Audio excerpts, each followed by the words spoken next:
So I've actually composed a list of things that conspiracy buffs like David Icke and Alex Jones use to control your mind. Now, before I go any further, I need to make it clear that mind control does not work as some kind of Jedi hypnosis thing. You don't simply wave your hands or like some kind of TikTok yo-yo thing where you make people fall into a trance. It doesn't have anything to do with medication or anything like that. There's no mind ray that the government's inventing to control your mind. It's simple semantics of psychology. It's cause and reaction. And that is why people defend the likes of Godlike Productions, David Icke, Alex Jones, even though they treat them like total garbage. The fact is, many of times, whether it be moderators as useless as Steve or some rich-ass influential guy like Alex Jones or Mark Zuckerberg or whatever, they all do the same thing. The reason why I'm talking about Alex Jones and David Icke right here, right now, is because they're the ones claiming that they're against the Illuminati, that they trying to enlighten you, and that they're trying to tell you the truth about what's going on in the world and things like that. But meanwhile, they're willing to ban you, subjugate you, rape you. And, you know, many of times people wonder, well, how do they get away with it? How do they get away with controlling all these people that know goddamn well that they're talking out of their asshole? For every one thing that they say that's the truth, it's like 10 billion things are either complete fabrications or exaggerations or just they completely slanderize their opposition. There is no reason that if you believe in an actual Illuminati threat to ban people left and right and claim they're an agent or, you know, just act like they're trolls, because you should be worried about the Illuminati, correct? So, I've compiled this list to clearly define what it is that guys like Alex Jones and David Icke use to control you. Number one, you believing the lie and know that you admit that you believed the lie at some point in time means that in order to admit that you were wrong is to fill you with a sense of shame or guilt, because at the very least it says that you're naive or foolish, which is true. People don't like to admit they're wrong. Even I don't like to admit I'm wrong. To admit wrong is to admit flaw.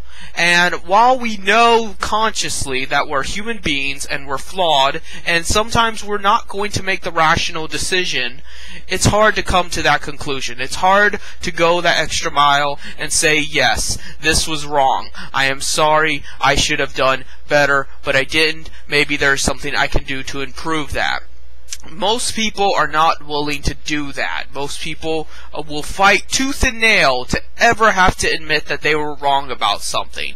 And so, that is one method Alex Jones and David Icke and that lot use to control you, is your pride. They figure that if they get you to believe the lie at some point, you'll continue to believe the lie just so you don't have to admit that you were wrong to believe the lie.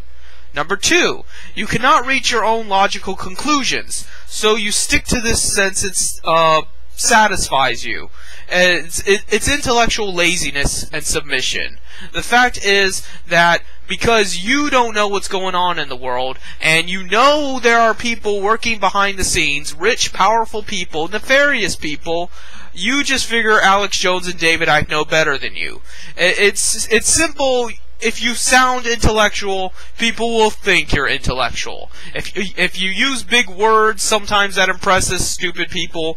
But all in all, the best way to control people, to captivate an audience, is to just give them something they want to hear. They want to hear that there is this all-pervasive, powerful, secret society that controls every facet of life, even if it makes no sense. Why would greed need to be an equation in the matter if they already have all the power?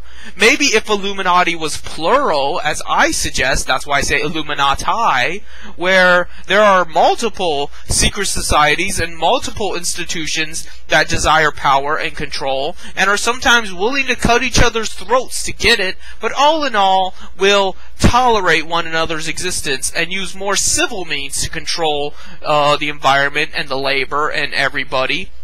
Because all in all, they do not want to risk losing the power, and by being ultra-violent and direct about it, they risk losing more than if they were to just be patient about it. If they're very patient about it, they can acquire more in the long term than in the short term. And for some people, that might not be enough. You know, you only live for so long. But a lot of these people don't see themselves as godlike. They see their bloodline as godlike. They think they have superior genes. This goes back to the Nazi era. This goes back even way before that in ancient Rome and things. Royalty has always believed that it has this superior gene pool. And therefore, it's not even about them having the power. It's about their kin having the power. It's about their grandchildren and their great-grandchildren having the power, because they believe genetically that they are superior and that they cannot afford to lose that power to a bunch of, peasants who don't know any better, who are less evolved, etc. It's the same thing as if you were to argue with a white supremacist. A real white supremacist would not seek to acquire power himself. He would seek to acquire power for the white race, because he believes that the white race is superior. Now, do I believe that white supremacy is a major player in the Illuminati? No, not really. Maybe, but not really white supremacy in and of itself, because there's no evidence to suggest that it's simply white people, because white people get screwed every day. But what I'm saying here is that's how those type of people tend to think. And they know that, and they know that you cannot comprehend that it is a multitude of people. It's just like the bitterness and butchery and bullshit of high school, just on a grander scale. People don't really grow up. And because they know that you won't come to that conclusion on your own because you're intellectually stagnant, they will give you an answer for you. They will give you an answer that you're content with, and then from there you will just worship them. That's how religion works. Number 3. You think very highly of your liar, and naturally are going to distrust those that try to discredit him. That's loyalty and obedience, another aspect of religion. The fact is, you trust the people around you. Whether or not you should trust them, whether or not they've given you a reason to trust them, you are going to naturally trust the people that you believe. And therefore, anyone on the outside is automatically a threat. Whether or not anything they say has any merit, whether or not they have your best interests at heart, the fact is, you're always going to side with the person that you think is on your side. It isn't about reason, it's about emotion. They are manipulating your emotions. Alex Jones and David Icke are manipulating your emotions to keep you subservient, to keep you listening to them 3 hours a fucking day. But meanwhile, they ban everybody. They say everybody else is an agent, everybody else is part of the Illuminati, except for them conveniently. You should think about this. Number 4, you worry what will happen if you disagree. Will you be labeled as a kook or a traitor, an agent provocateur? You know you'll probably be banned. Which is true. Anytime anybody says anything about the likes of David Icke or Alex Jones or Godlike Productions, they are labeled as either a reptilian, an agent of the government, some kind of transdimensional demon. Maybe he's possessed. I've actually gotten that before. People accuse me of being possessed. And just anything. They will make up any shit.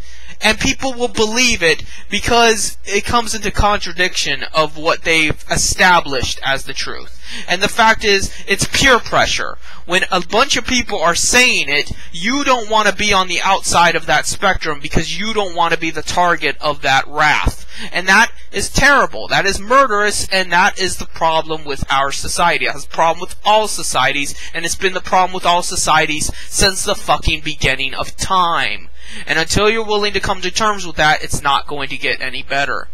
Number 5, the person challenging the liar, you simply hate more. So it doesn't matter if they're right or wrong, or the other's doing something more wrong. It's just malicious and vindictive. I myself could be found guilty of this. I could not give you a prime example. I don't think at any point anyone I've sided with is more wrong. But if you ask the likes of Geno360 or Atheist Gamer 100, they will tell you that that's what I've been guilty of. That I am willing to side with the greater evil simply because of my own personal vendetta against moderators. I don't believe there is a greater evil than moderators. Moderators are as evil as you can possibly get. And because of that, people are naturally going to think that I'm just willing to, do anything to get back at moderators, which is true. I am willing to do anything, and I'm willing to side with anybody. But that is because I really, truly believe they are the ultimate evil, and I have evidence to back that up, and I will rationalize with you and actually sit down with you and talk to you about it and tell you why I believe they're the most evil. But most people aren't willing to do that. They're just going to presume that somebody else is more evil. And not even that. It's not even really about being more evil. They just don't care. I personally care about who I side with as the greater or lesser evil. That is why I am willing to tolerate GodHatesSinners.com. Yes, they ban lots of people. I'm not stupid. I can see that. But like I said, I believe they are Christian fundamentalists first and moderators second. If they can use their Christian fundamentalism to discredit and basically fight against other moderators, because other moderators are much more secular and their beliefs perpetuate that secularism which Christianity, radical Christianity, despises, then we can meet somewhere in the middle. The fact is, you would get more done against moderators by siding with the Christian fundamentalist moderators, who then would eat them, and then you would not have all these moderators. You may still have the Christian moderators, but at least you wouldn't have all of the moderators. Do you see what I'm saying? I have more to gain from siding with Christian fundamentalists than I do with moderators against Christian fundamentalist moderators. The point is less moderators. Underline moderators. Not less Christians, not less fundamentalists, less moderators. And that's not even the logical conclusion most people come to. Again, they just rely on emotion. Like with me, people don't rationalize whether or not they hate me because I am the greater evil. How can I possibly be the greater evil? I don't have any influence. I don't have any money. I don't own anything. I cannot hurt you. I cannot censor you. I cannot do fucking anything to you. But because you're just this emotional little puddle of goo that is just all wrapped up in your feelings like some Lifetime movie, you're more worried about me than you are about the fucking moderators, or anything else for that matter. You are the type of person that sits in the bathroom taking a shit, whining about your fucking dead cat, instead of worrying about the pressing matters here. The fact of the matter is, I cannot physically be the greater evil, but because you have this emotional string that ties around me of hate and malice and just anger, you're just angry at my opinions, you're going to see me as the greater evil anyway, and you're going to go to great leaps to justify how you can side with moderators which are screwing you over right now, instead of siding with Jim Prophet, who cannot hurt you even if I wanted to. So, that's it. And then there's number 6. The lie benefits you in some way, whether financially or periodically, whatever the case may be. Self-interest and greed. Which, ironically, I don't think that is the main issue here. I don't think that many people benefit personally from any kind of evil. Yes, the powerful people do. Mark Zuckerberg benefits from siding with other evils. The Illuminati, if they exist at all, benefit from siding with other evils. Entire nations benefit from siding with other evils. You, personally, do not. You rely on the other 5 because you're an emotional little puddle of mud. But most people do not get self-gratification from siding with evil. Most people do not get any kind of personal benefit. This is not to suggest that they're altruistic. This does not suggest that they're doing it out of selflessness. Only that they are not getting any kind of materialistic or objective value in return. They are not gaining more power. They are not gaining more credentials. They are not gaining more authority. The fact is, they're just depending on their own emotional monologues to dictate who they side with and who they don't.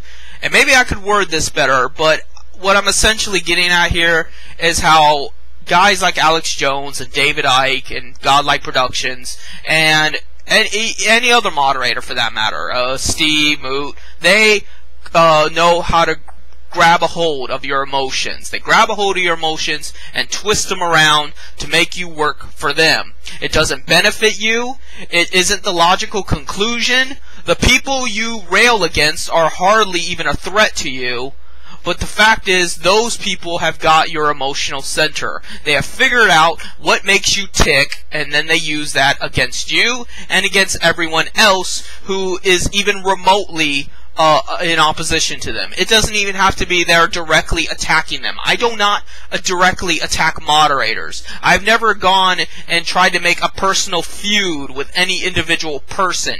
I say moderation is bad. Internet moderators as a whole are bad. And because that comes into conflict with their desire for more power and more grandeur and just their egomaniacal nature, that is why they target me, and that is why they get you, the slave, the serf, the zombie, as the foot soldiers to attack me. Not because I actually hate Moot or Steve or Alex Jones or anything personally, but because I hate what they are. I hate what they represent. I hate their principalities. And they know they can use you because you're fucking stupid and you rely too much on emotions to attack me or to attack anyone that in any little way would come into conflict with their beliefs. And that is why I side with femitheists most passionately. Because honestly, if the world was just nothing but women, we probably would be better off.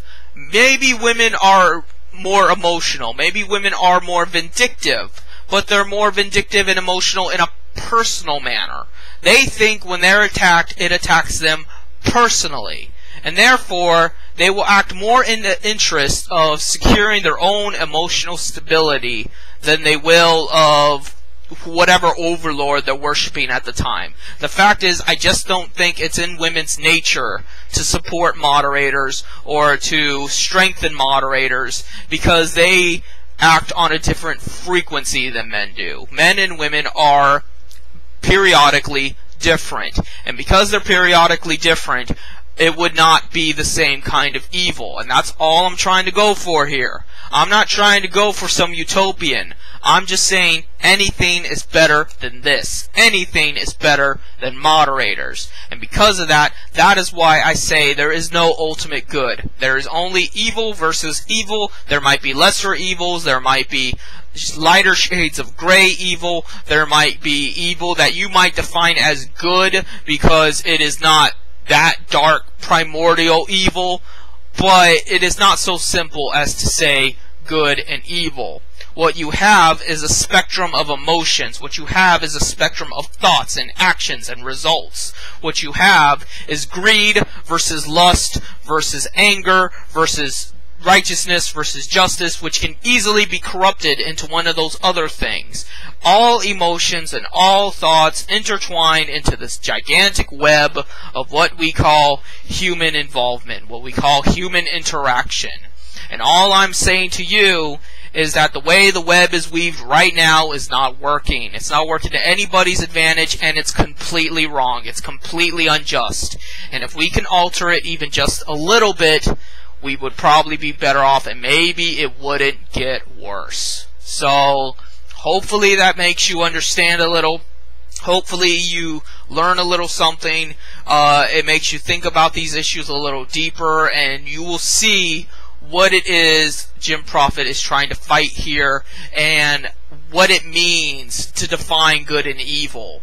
What it means to actually understand the principles and metaphysics behind what you call good and evil. If you're going to believe in demons and angels and things, you need to think about these things. If you ever in your lifetime expect to see aliens come from the sky or to have a spiritual experience or something, you need to think about this, because you need to ask yourself, what defines a living thing? What defines a sentient being? And, you know, we have flesh and blood, and we can feel, obviously, but it's shallow. It's extremely shallow, until you give it more forethought. Because what's the point of feeling if there's no deeper meaning to it all? If there is no explanation, no rationality, it's just a series of events and chaos and evolution. How can you even call it evolution if it doesn't really get any better or even change, really? The relative change that evolution has dictated is purely on a materialistic basis. Sure, we stand upright now, but are we any better off than when we were fucking monkeys? Not really. Probably worse, if you ask me. So, you know, I know real people that know evolution, not these fucking creationists who try to bastardize evolution, know that evolution doesn't necessarily mean better, it just means different. But are we really getting different? Are we really changing anything? And if we are changing, is it completely involuntary? Can we, as the intelligent species, actively change things on purpose? If we can change things on purpose, then can we make the moral judgment that if things are bad, let's try to change them? Because we have nowhere to go but up. Once we're conscious of the fact we can change things, then we can continue to try to change things until we are satisfied with the end result. We will keep rolling the dice until we get what we want. And I guess that's